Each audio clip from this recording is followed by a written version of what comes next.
Courait depuis plusieurs heures à Ouagadougou.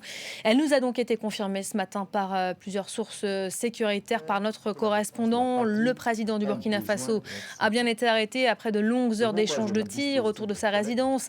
Plusieurs mutineries également signalées hier dans les casernes du pays. Roch Marc Christian Kaboré a été arrêté à son domicile.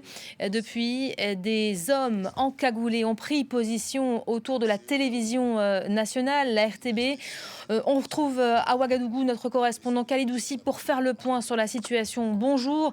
Peut-être Bonjour. une annonce imminente à la télévision nationale, hein, nous indique-t-on. Avez-vous déjà peut-être une idée de qui sont ces hommes qui encerclent le site?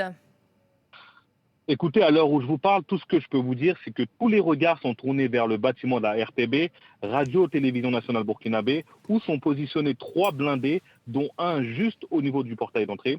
Certains militaires autour sont encagoulés, d'autres non, et une déclaration sera très certainement faite dans la matinée. Cela semble confirmer l'information donnée ce matin par plusieurs sources sécuritaires sur l'arrestation du président Roch Marc Christian Kaboré au lendemain de plusieurs mutineries dans les casernes du pays, mais impossible de savoir où il se trouve et qui est à la tête de cette opération.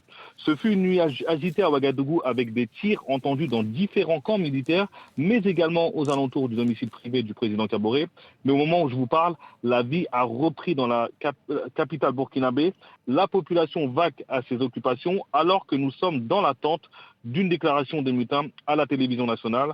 En attendant, la situation reste extrêmement confuse autour du sort du président burkinabé. Voilà, climat précaire, délétère, situation évidemment incertaine, hein. Beaucoup de questions pour l'heure sans réponse. Khalid aussi, vous évoquiez ce semblant de retour à la normale, en tout cas dans les rues de Ouagadougou. Est-ce que vous avez pu peut-être interroger des Burkinabés sur ce qui est en train de se passer, sur ce qui s'est passé hier et ce matin?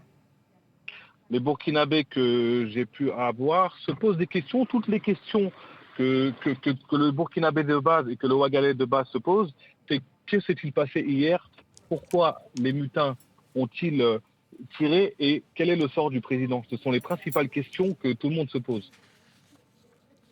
Khalid Aussi en direct donc de Ouagadougou. Vous nous faites évidemment signe, hein, s'il y a du nouveau autour de la télévision nationale, la RTB. Hein, je vous le disais, une annonce semble-t-il imminente. Je me tourne vers vous, Bruno Darou. Bonjour Bruno, ça fait maintenant Bonjour quelques Elisabeth. heures, hein, qu'on commente la situation, ce qui est en train de se passer à Ouagadougou. Tout semble s'accélérer, en tout cas ce matin, avec cette confirmation de l'arrestation du président du Burkina Faso. Ça faisait partie des scénarios envisagés ces dernières heures, hein. Oui, oui, c'était des scénarios, et notamment notre correspondant très tôt ce matin nous faisait comprendre que peut-être les choses étaient en train de bouger. La question à laquelle on n'a pas encore vraiment de réponse définitive, c'est est-ce qu'on est là maintenant en présence d'un putsch ou d'un coup d'État? On va dire que ça y ressemble assez fortement, mais évidemment il faut quand même encore rester prudent. Ce qui est sûr, c'est que donc factuellement le président Kaboré est détenu à son domicile par des mutins dans la foulée des événements qui se sont déroulés ce week-end.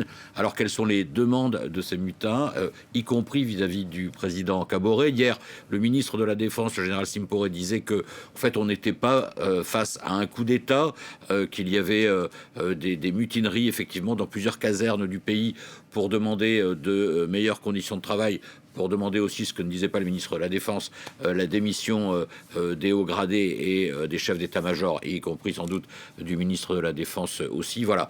Donc on était dans ce mouvement de revendication et visiblement Et là, de discussion, d'échange, semble-t-il. il y avait des discussions très officieuses, etc. Mais il y avait un canal de négociation effectivement entre le ministère de la Défense et les mutins pour voir comment on pouvait calmer les choses. Bon là, il semble qu'on est en train de basculer vers peut-être une prise en main du pouvoir politique par les militaires ou une partie des militaires, mais il y a aussi les militaires qui restent fidèles au ministre de la Défense. Donc tout cela demande encore à être décanté. C'est-à-dire qu'en fait la question c'est est-ce qu'on est face à un scénario à la malienne, c'est-à-dire que jugeant que le pouvoir politique est trop faible ou trop impuissant, n'arrive pas notamment à régler la question sécuritaire et que la population est excédée, eh bien les militaires décident de s'emparer du pouvoir pour tenter d'apporter une réponse. Parce qu'on a assisté hier à des manifestations de soutien à ces mutineries. C'est vrai que ce sentiment de mécontentement, cette colère, elle monte.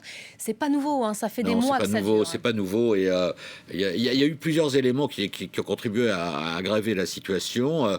Il y a eu le fait d'abord que le président Kaboré, qui a donc été élu une première fois en 2015, réélu en 2020, avec la promesse vraiment de gérer, voire de régler la question sécuritaire, notamment dans le nord et dans l'est du pays, qui se trouvent confrontés, on le sait, à des assauts répétés et à des prises de territoire aussi, il faut le dire, donc de groupes djihadistes affiliés soit à Al-Qaïda, soit à l'organisation État islamique. C'était sa promesse de campagne pour sa réélection. Mais en fait, le président Kaboré, politiquement, il s'est un peu d'abord séparé du parti présidentiel qu'il avait amené au pouvoir. Il y a eu beaucoup de nominations, puis d'évictions, puis de nouveaux nominations au ministère de la Défense, à la tête de l'armée, au poste de Premier ministre. Et donc finalement, les gens, au bout d'un moment, ils se disent, oui, ok, il y a tout ça, mais qu'est-ce qui se passe? Rien n'est réglé, l'insécurité est toujours là. Il faut voir que la population du Burkina Faso, elle en a un peu ras-le-bol, si vous me passez l'expression. Elle paye un lourd tribut à tout ça depuis 2015. Il y a eu plus de 2000 morts, 1,5 million de personnes déplacées. C'est absolument énorme. Et des conditions de vie qui ne s'améliorent pas. Et par ailleurs, les deux instances qui sont chargées de régler ça, l'instance politique, donc du coup elle est discréditée puisque le président Kaboré apparaît assez isolé quand même, et puis l'instance militaire, elle fait ce qu'elle peut, et en son sein même, c'est un peu le sens des événements de ce week-end, il y a, on va dire, les fantassins et les sous-officiers qui en ont assez d'être envoyés au front contre les groupes djihadistes dans des conditions absolument parfois lamentables, parce qu'il y a des gros problèmes de logistique, de gros dysfonctionnements, des problèmes de corruption. Il y a des soldats qui ont combattu les groupes djihadistes alors qu'ils n'avaient pas mangé depuis 24 ou 48 heures. Donc évidemment, c'est pas possible de combattre efficacement un ennemi dans ces conditions-là.